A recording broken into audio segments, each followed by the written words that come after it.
En verdad no te ves, ópanos, y te decimos siempre y tu camino cada santo, Dios todopoderoso y eterno, también Jesucristo, por reino, Señor, de tu voluntad, o llena la Virgen María de tu gracia, y favor del Espíritu Santo, y la llamada de lo divino, Jesucristo, nuestro Señor y Redentor del mundo. En la Cana de Galilea, en la intercederidad de su Hijo Jesús, para pareja toda el problema con su limitada, y así en Jesús se cumple, fue promesa ya milagroso, para el día de limitarla, y para sus discípulos que de como el Mesías que venía.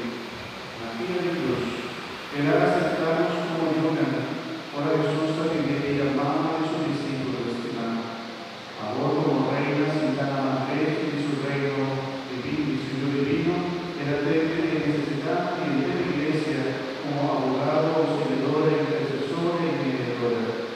Desde tu propio ángel y arcángel, pero bien será de tu fuerza celestial para alabar y toda la gloria. Permitidos juntos los dos de su unidad y juntos con los santos, alabar tu nombre glorioso, proclamamos misericordia y santo humildemente.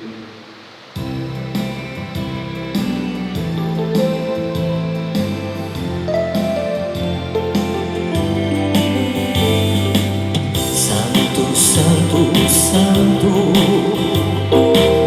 Dios poderoso, nos llamas a los humildes, corazón, amor.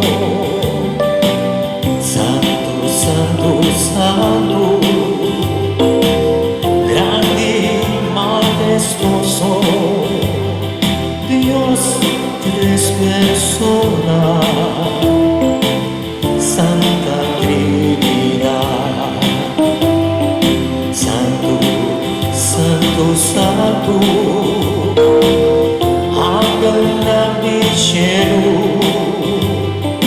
adorado, majestad, majestad,